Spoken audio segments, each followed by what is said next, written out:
We started as a cannabis podcast to just sort of educate ourselves. There wasn't really enough information out there, and we were like, fine, we'll make it ourselves.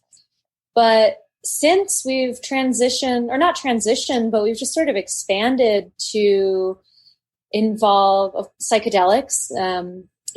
Psilocybin has been decriminalized here in Denver and in Oakland as well. In Oakland too? Yeah, right? It's pretty cool. Yeah. Mm-hmm. It was pretty recent. I can't tell you the date. But also just health and wellness in general. So many of our listeners are immunocompromised or looking for cannabis as a way to improve their health.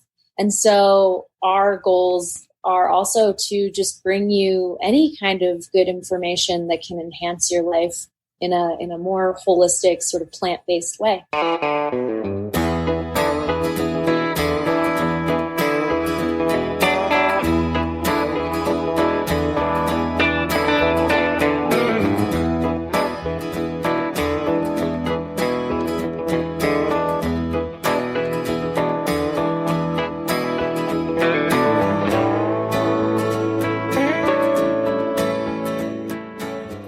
Thanks for stopping by the Nowhere to Go But Up podcast.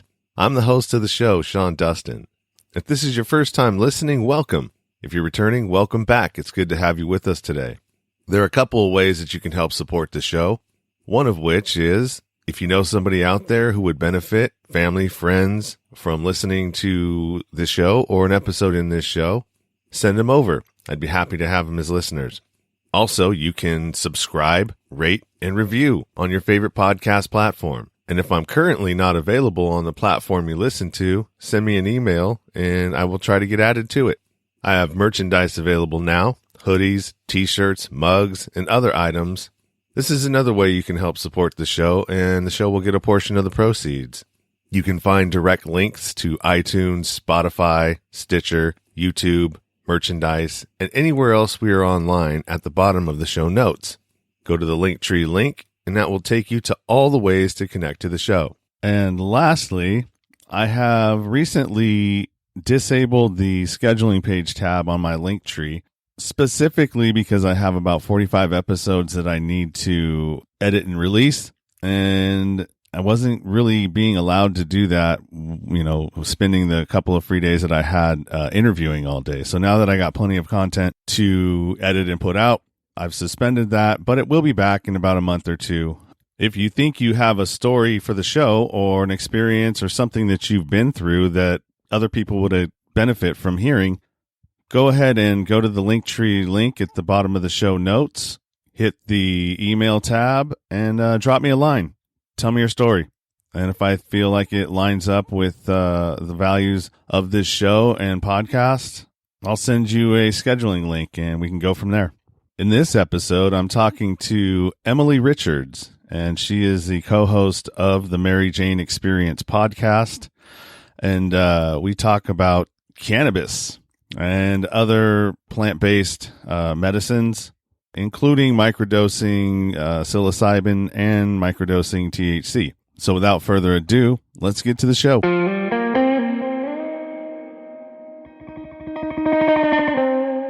Hey. Hi. How are you? Great. How are you? I'm sorry I screwed up the times. I was like... I did. It was... Okay. Awesome. It was me. It was all my fault. Don't take a... Don't take an edible 3 hours before you're supposed to do an interview.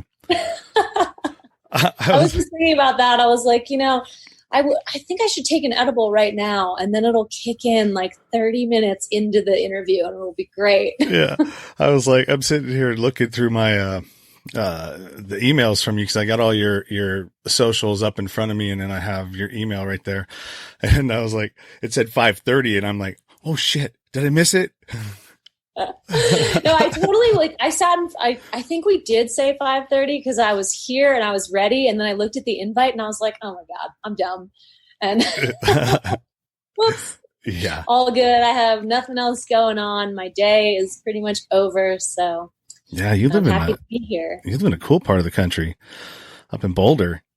Never been. Yeah. Heard lots of good things about it though. I wish it wasn't snowing right now, but other than that, it's great. Yeah, it's beautiful here right now. Where are you? California, Northern California. Oh, yeah. California just has great weather all the time. Oh, yeah. But we pay for that weather, too. That's why it's so expensive to live here, amongst True. other reasons. Yeah, I mean, Colorado is not too far behind you in pricing. Yeah, well, everything's about to change, I think. Oh, I'm like excited and nervous about that. We'll see what the economy does. Let me introduce you real quick. So to my audience, this is Emily Richards. Emily is the co-host of the Mary Jane Experience podcast. That's right. Amongst other things, as well as like, actually the Mary Jane Experience, website. I was just looking at that. Got a lot of good stuff on there. Thank you. Yeah, there's I mean it's got a lot of information. I mean, as well as, I mean, you know, the obvious things. But I mean, it's not just marijuana. It's all psychedelics, correct? Yeah. So, I mean, we started as a cannabis podcast to just sort of educate ourselves. There wasn't really enough information out there, and we were like, fine, we'll make it ourselves. But since we've transitioned, or not transitioned, but we've just sort of expanded to involve psychedelics. You know, psilocybin has been decriminalized here in Denver and in Oakland as well. In Oakland too? Yeah, right. It's pretty cool. Yeah. Mm-hmm. It was pretty recent. I can't tell you the date, but also just health and wellness in general. So many of our listeners are immunocompromised or looking for cannabis as a way to improve their health. And so our goals are also to just bring you any kind of good information that can enhance your life in a more holistic, sort of plant-based way. So we're doing a lot of fun stuff. Yeah. I haven't had a chance to check out any of the episodes, but I subscribed today, and that's actually going to be one of my I'm going to start rotating that one in. I appreciate it. Yeah, we've been working hard. So let's see. One of the things you guys focus on that website that I've seen is holistic health. Definitely. And I am actually, and I think I read in one of the stories, or maybe it was one of your Instagram posts, or maybe it was actually even a Twitter post. But you were talking about, or somebody was talking about, and you were in the conversation, using edible marijuana to get off of opiates. Yeah, I think that's a really fascinating conversation, especially right now. We all know that there's a pretty serious opioid crisis in this country. And there's a lot of studies that point to cannabis helping people get off of opioids. If you ask somebody like the USDA, Food and Drug Administration, they will tell you that that is not a solution. But if you ask people that have done it yourself, see? So, yeah, we interviewed a woman in Vegas not too long ago, and she used cannabis solely to get off of like 500 prescriptions she was on. So it's a very, I think, viable option. We've seen people also microdose psychedelics to get off of opioids. If anything, oh my goodness, you've done it all. But not to get off, not to get off of opioids. I did that after everything else, just microdosing and just to try it out. Cause everybody's doing it. I live near Silicon Valley, and everybody in tech is doing it. You know what I mean? For creativity and getting better ideas. And it also, I mean, it's a natural, like whatever Prozac's called in that category of, what it cures, you know what I mean? Depression, an antidepressant. Yeah. And a lot different. Yeah. And a lot different than marijuana. When you take an edible and for pain, cause that's what I switched it out for pain in my knees and, just from other things. And, it's don't even get me started on that road. Cause you can go down a million different ways as to why it's being kept from us. Definitely. I mean, we could get into theories, but I think everybody knows them already. Yeah. But I think microdosing is really interesting. So, and I think it's something I'm just going to kind of clear up the definition because I didn't really even know myself for a while. Technically, microdosing is like you don't even feel the effects. So you're not like tripping every day or something like that. You're taking such a small amount of mushrooms or cannabis or whatever substance you want that you don't feel high, but you do get the effects of maybe feeling a little more pleasant and happy. And the creativity, like you said, with Silicon Valley tech people. Yeah. And I think a lot of people are afraid of microdosing because they don't want to get high. And that's not the point. No, it actually really it isn't. And there, because I capped up my own and everything else with, however I did it. I think I was doing, I think it's 0.2. And so 0.2 kind of got me a little bit tired. Like I noticed like it got me a little sleepy on the onset. And then, two capsules is like 0.4. That was the dose for me. Cause I did 3 and then that was a little bit too much. Then you start to feel a little bit of the onset of where it gets into the body. Yeah. Well, not so much that, but it just gets into your body and you start to feel like just before you start peaking. You know what I mean? And so to me, that was just a little bit too much. And so I scaled it back to the other one. And it just, the word you were looking for is, well-being. That's what the feeling is. It's just like the feeling of well-being. Like, okay. Like no matter whatever's happening in your head or around you or, you know what I mean? It blocks it out. It lets you know, okay, everything's cool. Yeah. Let's attack this problem now. You know what I mean? Definitely. Versus Cannabis too, microdosing. I don't get high every day before I go to work just because I have a weed podcast. And I love taking small doses to where you would never really know you're high, but then you're on a walk and you're looking around and you're like, the world is just so beautiful. And I'm so grateful to be in it. Whereas like I might've been in a bad mood that day. And then I realized I'm like, oh yeah, I microdosed. It really is a valuable tool. And if we could destigmatize it, more people could accept that into their lives, into a routine. It'd be so interesting. It would make the world a better place. No, for sure. I was thinking about this today, when I was like, well, what am I going to talk about? I mean, besides weed, besides the obvious. Oh, damn. Just saying that. I think you bring up a really good point too with experimenting with the dose. And I know that probably is intimidating for a lot of people, but everybody's systems are so different that unfortunately, like experimentation in plant medicine is kind of like you have to. So you like start real small and work your way up. But everybody's bodies are so different with this. There's no one dose that fits anybody. So like 0.4 for you, it'd probably be 0.2 for me. Yeah, something like that. But I mean, that's why I think microdosing is cool. Cause I mean, if you stay within that little window there, between 0.2 and 0.8, not much is going to happen, and it won't, and if it does, it's not going to last for very long. Yeah, definitely. With, what I'm experiencing, because I make my own, chocolate. So it's really difficult to get the dosage correct throughout the whole bar.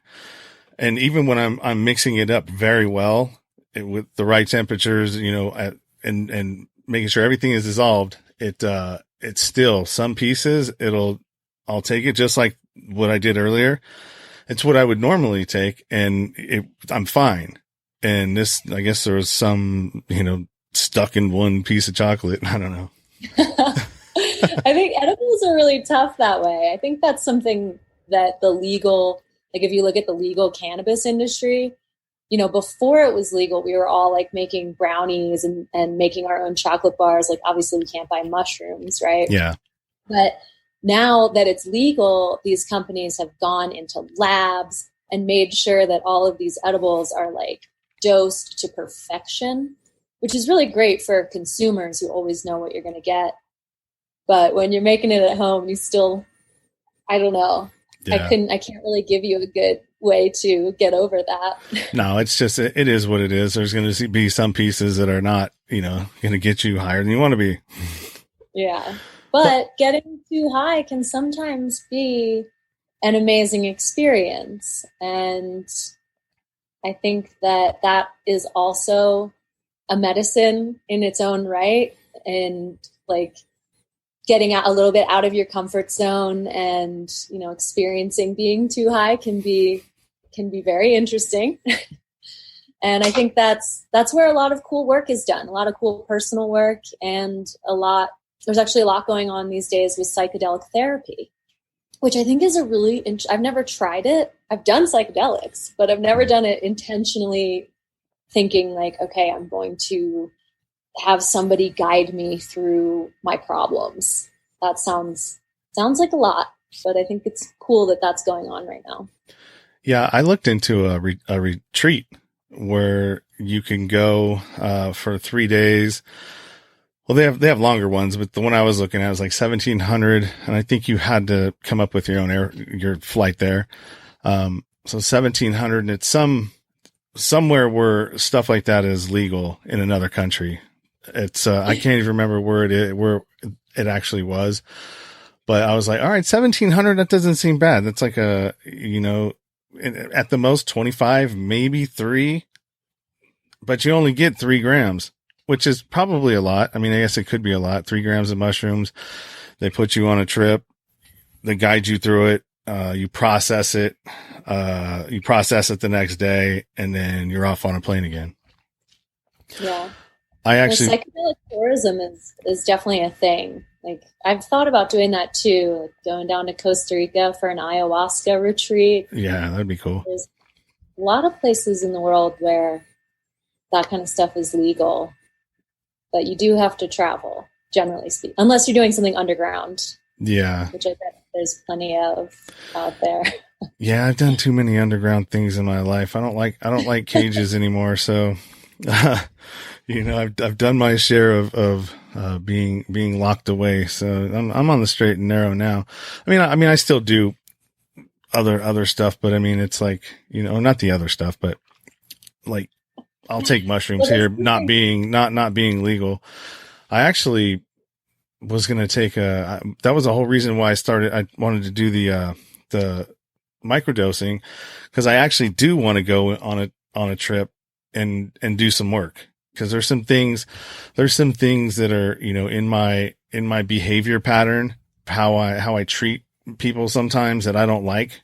And so I'm like, all right, well, I guess it's time for a trip to see what's going on in there, you know?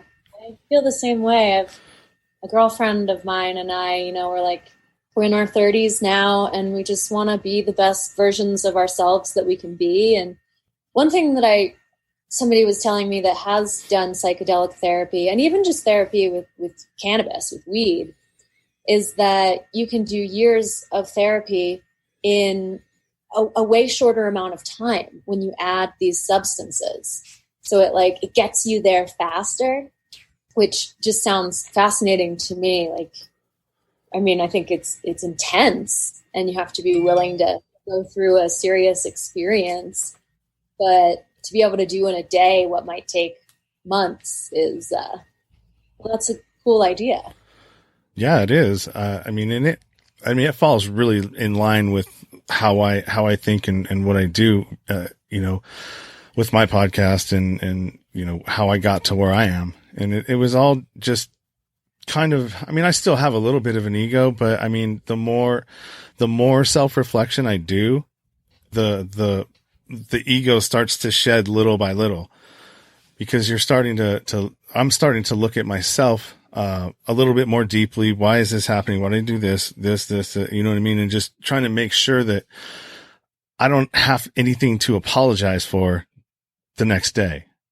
And for me, and not like that happens all the time, but I mean, it's just, for me, it's a good way to go through life. Hey man, let's just try not to come across anything or do anything today that's going to, make you have to apologize for it tomorrow. Definitely. It's hard work to do. I mean, we're all humans. We, grew up in families where our parents weren't perfect, or maybe our whole situations weren't perfect. Maybe we have trauma or micro traumas, and then to get that out of your system. I mean, and a lot of people believe in past life traumas, and trying to clear your system of all that craziness it's hard work no matter who you are. You have to be willing to put in a lot. Yeah. I think that if more people were like our brand of individuals that thought that way and weren't so ego driven, and I mean, and it's really easy to be ego driven in society today. I mean, I get it, but I mean, look at where we're at now. What has all that ego gotten you? Where's all this, concentration on wealth and whatever things that are happening in the government, or, supposedly happening in the government. Look at where we're at now. Everybody's having no choice but to, get the fuck in your house and think about yourself. I know, it's sort of like the great thing about, and I hate to say great thing about coronavirus, but the interesting thing about what's going on right now with COVID-19, no matter who you are or what job you have or status in life, you're stuck at home. And it's making Mother Nature happy. All of a sudden, the canals in Venice are clear and we can see dolphins. But it's hard times for a lot of people. But it's interesting to see everybody sort of humbled by the current events. Certainly. We're going learning how to communicate in a different way. This is huge. I mean, this is the way right now. And it actually is not a bad way. No, I mean, we've been doing this since well before the virus. I like the in-person interviews better. It's great to be able to see somebody right in front of you. But, I'm not in California right now, so we wouldn't be doing this. Yeah. And I think, you can actually get your medical marijuana card via telemedicine now. You can just do this, what we're doing right now, with a doctor, and he'll prescribe you weed. Yeah, that's cool. Yeah. It is cool. You don't even have to leave your house to get your medical marijuana. Yeah, I steer clear of the legit shops around here. They're just, I don't know about how it was in Colorado when it first started, but the taxes on this out here are just outrageous. It's almost like they've taxed it so high that they've forced there to still be a black market. Yeah, I think California is one of the worst, but I'm pretty sure it's bad taxation everywhere. And it really makes it almost impossible for companies to survive and thrive. And like you said, it forces the black market. But I do think that one of the best things you can do if you can, is to just grow your own. Yeah, that would be the best way to do it. But unfortunately, that's, even though it's legal here in California, there's still counties and municipalities that still there's an ordinance against it. It's so crazy that we can't grow plants. Right. I understand you don't want people having meth labs. That seems very responsible. But I keep raising plants from seed in my backyard that, they get you kind of high, but they've never killed anyone. It's just blows my mind. Yeah, it sure does. And we have Harry Anslinger to thank for that. Yeah. A bunch of old assholes. It's even crazy with hemp and CBD, There's a lot of people that don't want us to have access to these plants for whatever reason that may be. And it's not fair for patients and for our communities that could just be using hemp fiber because it's sustainable, simply because it's sustainable. And it's a superior product. Everything that, I mean, if it were legal federally, it would be considered a commodity like corn and all these other products that have multiple uses for them. You know what I mean? So you would think that, like, that's a no-brainer. Why wouldn't you not want to introduce another product into the market? I mean, if this is a free market, right? Why wouldn't you want to introduce a product that has the potential to yield you maybe 40 to 50 other products? You know what I mean? Yeah. And that would create jobs, right? I mean, you would think that. I would think you get 50 new things that you need to start producing on a scalable level. That's going to require, labor, you know? Definitely. There's a lot of reasons. There's no one reason, of course, but justice has not been done in this country as far as cannabis goes. And I mean, people are in prison still for cannabis. I think that's the craziest, like, small amounts. That's like the most fucked up thing ever, that we're all sitting here like having a weed podcast and just buying edibles at a store, and people are still suffering. And even when they get out of prison, their lives are changed. Their lives have been messed up. Yeah. Cannabis has its fair share of problems. That's for sure. Yeah. But you know what? At the end of the day, I would much rather hang out in a room full of people that are stoned. Than are steadily drinking. It's just a huge difference in the attitude and the hostility that one creates. No hostility and an inviting environment with a feeling of well-being. Hey, welcome, come in. And it just, and I don't care. I mean, I know how, hippie culture. It's like, dude, it's not, I don't look at it as hippie culture. I look at it as an opportunity to engage. That's a crazy stereotype, the whole hippie thing. And, like, to be fair, I'm a pretty big hippie, but I think it's a huge stereotype to say that, like, weed smokers are hippies. Like, business people are weed smokers. Like, yeah, everybody is now. Everybody smokes weed. And you're absolutely right about the comparison between weed and alcohol. Alcohol is poison, and cannabis is medicine. And alcohol kills people and makes people violent and angry. And cannabis just, might make you a little goofy, silly. Maybe you'll talk a little too much. That might be annoying, whatever. But there's really not a lot of terrible side effects. Yeah, you might, somebody may actually like you, and you may make a friend because you'll remember it. Yeah. Right. Maybe. Yeah. So yeah, there's a lot of work to be done, but I really think that, with this whole shelter in place deal and everything that's going to that's going to follow this, I think we're in the easy phase of this right now, where, everybody's not suffering any huge hardships yet. But those times, could be coming. So I know that I'm a guy that, hey, look, I don't like I don't trust the government. Any chance that they can lie to you, they will.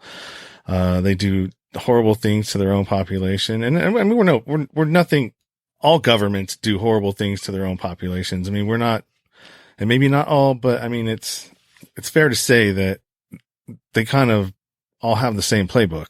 Definitely.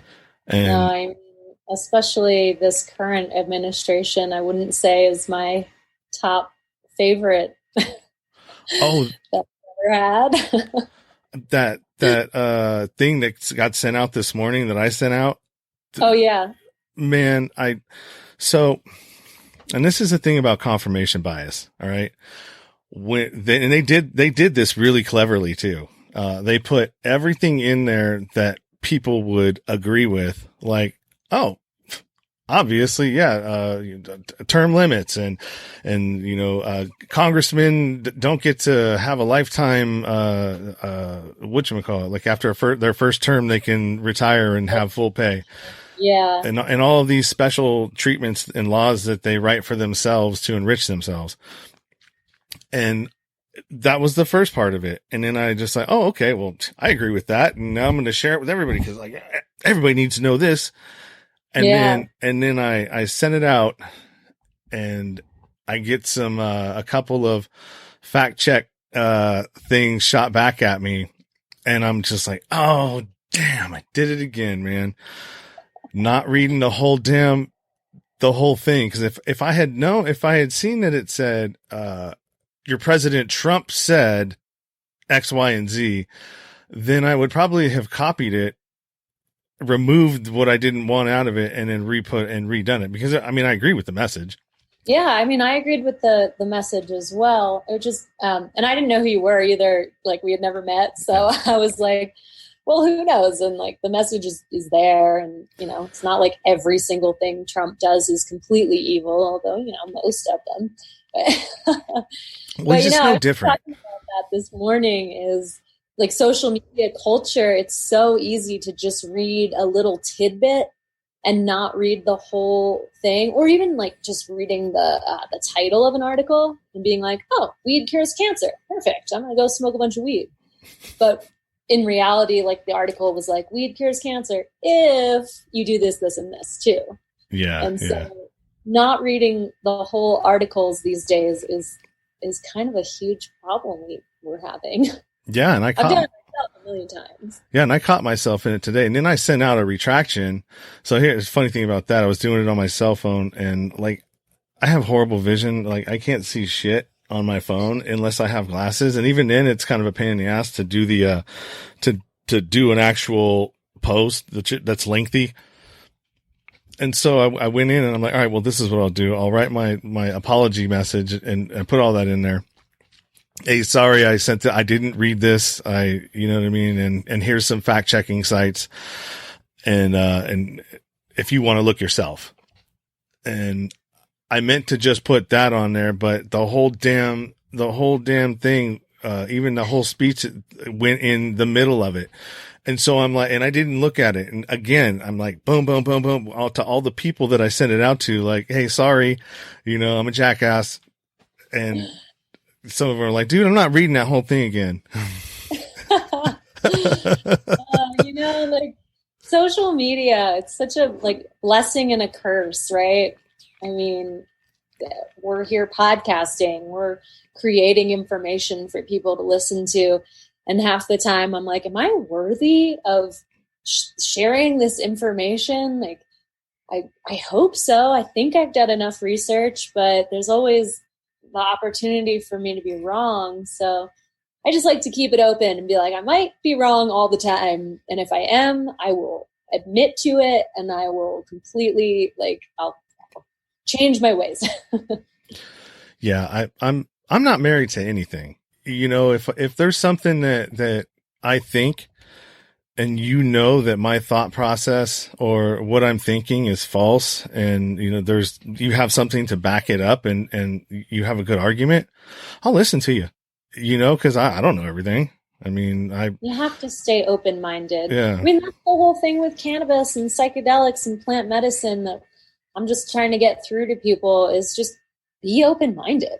Try CBD, that won't get you high, and maybe see if that helps you. Just accept that this is a beautiful thing, and don't continue to believe reefer madness. We all know that's wrong now. So just the ability to be open-minded, I think, is a really great quality. Yeah, absolutely. I was looking through my stuff, and your co-host or the somebody that you work with, is that Strawberry? I'm actually Strawberry Sequoia. You're Strawberry Sequoia. Okay. Yeah, that's so when we started the podcast, I was working in technology. I was marketing for a video conferencing company. And I didn't want them to know that I had a weed podcast because they were based on the East Coast. And then my husband, who is my co-host, his pen name or alias is Casey Jones. Okay, okay. What's up, Casey? Yeah, Casey Jones is actually back there on the couch behind me. I know, that's why I said, what's up, Casey, because I see you motion back to him. Well, that one. But we named ourselves after strains of weed. Oh, nice. Yeah, fitting. Yeah, right. So a little bit more about your podcast. Like, what is so as how long have you been doing the show? About a year and a half. Year and a half. You got about 25 or 26 episodes. I think we posted our 46th episode today. Ah, okay, nice. Yeah, I don't know what I was looking at. We're almost to 50. Yeah. What's your one of the things that, like, I'm at 31 right now. I've been doing it for a little bit over a year, but it hasn't been consistent. I did it for 2 months, went hard in the paint with it, and then had to go back to my real job, which, is in construction. So, I mean, I get up at 4 o'clock in the morning, 3 o'clock in the morning, and then I'm, out and then commuting an hour and a half each way, sometimes 2 on the way back because of, traffic. And by the time I get home, plus I'm a co-parent, so not a lot of time for it. I make a lot of excuses too. So that doesn't help. Yeah. And then I took a 2-month hiatus, got back on it, took another 3-month. And then once this thing hit, I'm like, dude, you gotta get busy, man. Well, I think that is another silver lining of COVID is a lot of people are getting back to their passions and hobbies and like working on their side hustles. And, not everybody, and I don't think that you have to by any means, like vegging on the couch is fine by me. But I think it's interesting how many people are getting back to their side projects that they really want to do. Yeah. Yeah. And it also gave me a chance to, cause when I first started, I did, a bunch of episodes, and then I saw a lot of stuff. As you probably know, when you first do a show, there's things that you do that annoy you. And you think that, well, if I'm annoyed by it, then everybody else must just hate listening to it.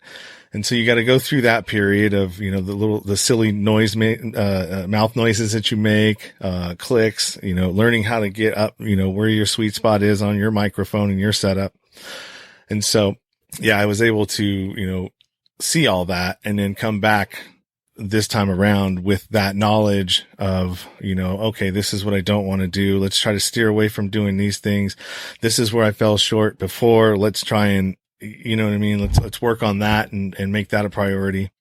So yeah, honing in is quite the process. And like my co-host is my husband. So like I'm always giving him shit too. I'm like hypercritical of myself, but I'm also like, you need to stop saying so much. So having 2 of us is like double trouble. But it's also a flexible, creative medium. And I think I try and tell myself, like, you don't have to be perfect. You just have to create. So easier said than done. But yeah, I don't do a lot of editing. I got sucked into taking out all of the which on an hour interview or 45-minute interview, that's like, anywhere from 2 to 4 hours, depending on how many there are.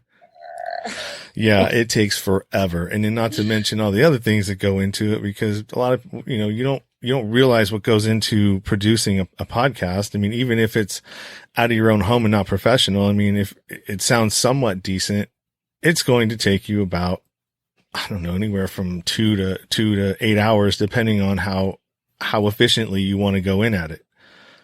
Definitely. It's a lot of work, but it is satisfying. Oh yeah. It's all part of the fun. Yeah. I mean, satisfaction for mine is just, I mean, it gives me something to do, and it's a way for me to heal through expressing my stories while listening to others as well in an exchange, Yeah, it's a great way to connect. I mean, I not only with, each other as podcasters who were interviewing each other per se, but also with our communities where, at least for us, we've connected with so many beautiful people in the cannabis industry, or not even in the industry, but just that have a lot of questions. And we've been able to make these really cool new friendships with people all over the country and world even. On our live stream today, we had somebody from Switzerland asking a lot of questions. Wow. And I thought, all right, that's cool. Yeah, that is. It's nice to know when people, when you're reaching people, when you start getting to the point where people will reach out to you or hit you on social media or email you or whatever. And, reviews, tell you, that you're doing a good job. That those are all good things, and the funny thing is they don't take very much, what is it? 3 clicks and a couple of, pokes and you're good. I know. I'm always trying to tell people, especially friends and family, if you want to support us, there's a couple ways that are completely free and take about 2 minutes of your time. A review, a 5-star, a like on the Facebook, Yeah. the Facebook. But, really simple ways, just a share. And it's amazing how people just don't do it. Like, I don't think my friends and family even listen to my podcast. I think it's all, and to be fair, I have a very niche podcast. It's about cannabis. Not everybody's interested in that. But I think 99% of our listenership was just built over time. Yeah. It's not our peeps, but there are peeps now. Yeah. Time and consistency. That seems to work for a lot of things. Yeah, definitely. The formula, at least. I mean, we try and stay consistent. And for the most part, we are. So of all the episodes that you've done so far, what are your favorite ones? If you had to pick one, I know that you probably love them all. Just like there was something uniquely special about all the ones that I've done, but there are a couple that I'm like, babies. Yeah. I would say one of my favorite episodes was we were in Aspen, Colorado, and we saw that G Love. I don't know if you're familiar with his music, but he plays with a band called G Love and Special Sauce. Oh yeah, no, I know that makes sense. I recognize the Special Sauce. Exactly. So, and he's Philly based, and that's where I'm from. So I've been listening to his music since I was a kid, and I just reached out to him on Instagram and said, would you be up to come on my podcast and talk about weed? And he was like, fuck yeah, let's do it. And so we got to go backstage to the green room at this cool little venue called the Belly Up.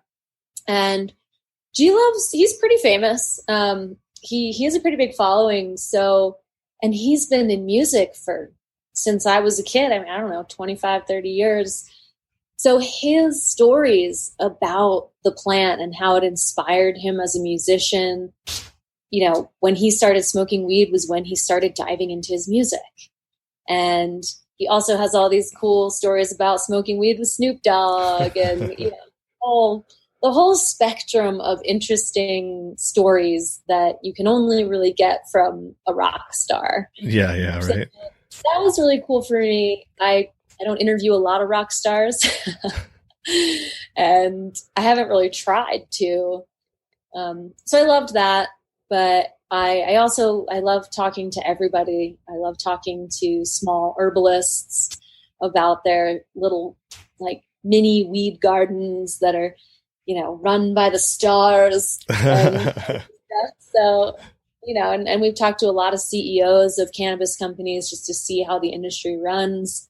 So I would say that's like just one of the cooler ones, but yeah, like you said, I have a soft spot in my heart for all of the episodes that I've ever done. Yeah, it's I love doing it, man. I think it's fun. It gives me a sense of purpose and something to look forward to also to challenge too. Because it's a marathon. It's not a sprint by any means. It's very true. I mean, we started as a podcast and are now a whole multimedia company. We do advertising and marketing for brands even beyond cannabis and CBD, just health and wellness. And random stuff. We create content, do videography and photography. It's become my full-time job. So going from like this little idea of a weed podcast to something that pays bills and is able to be a job that I have passion for is, I mean, it's just been such a great journey. That's the American dream, right? I think so. Well, one of them. I mean, to be I don't want a white picket fence, but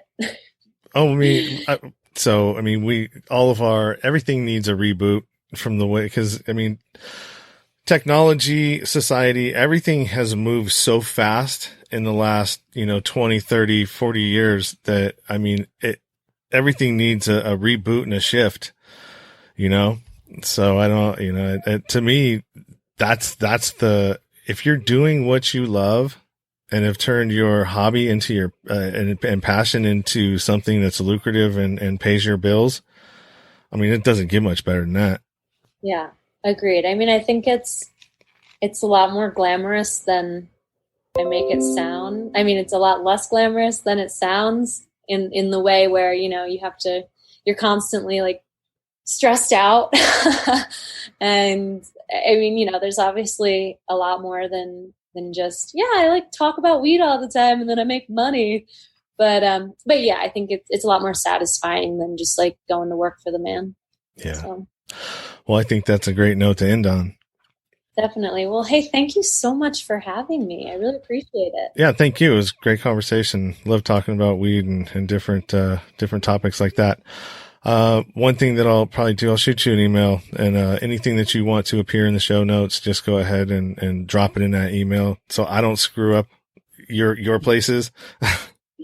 Yeah, no worries. I'll just give you the links to like our website and social media. And I don't know if they're just, and if you see like a bio or of your story, or pictures if you want pictures. Yeah, picture too, because I'll send you a promo artwork with the sound thing and the wavy lines in it. Awesome. I'll put it on all of our social channels and we'll see if we can get some listens. Cool, man. I appreciate it. Hey, thanks so much. It's nice to meet you, and good luck with all this going on. Be safe and well. Yeah, you too. And bye, husband. Say bye. I think he's got headphones on. Okay. He's editing some video for us. Oh, right on. Cool, guys. Have a good one. You too. Bye.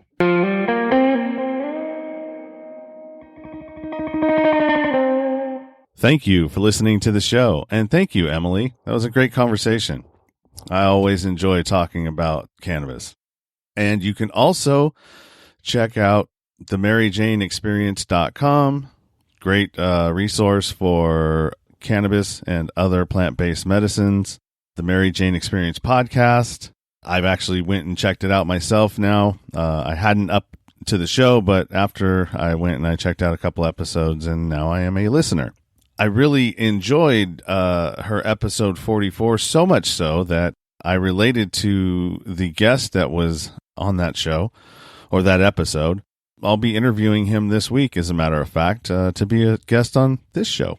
So you'll have that to look forward to. I've got about, like I said, 45 episodes to put out here, so I will be busy editing now instead of interviewing like I had been for the past 6 weeks. So plenty to look forward to. And until next time, keep it 100, stay true to yourself. Everything else is just noise.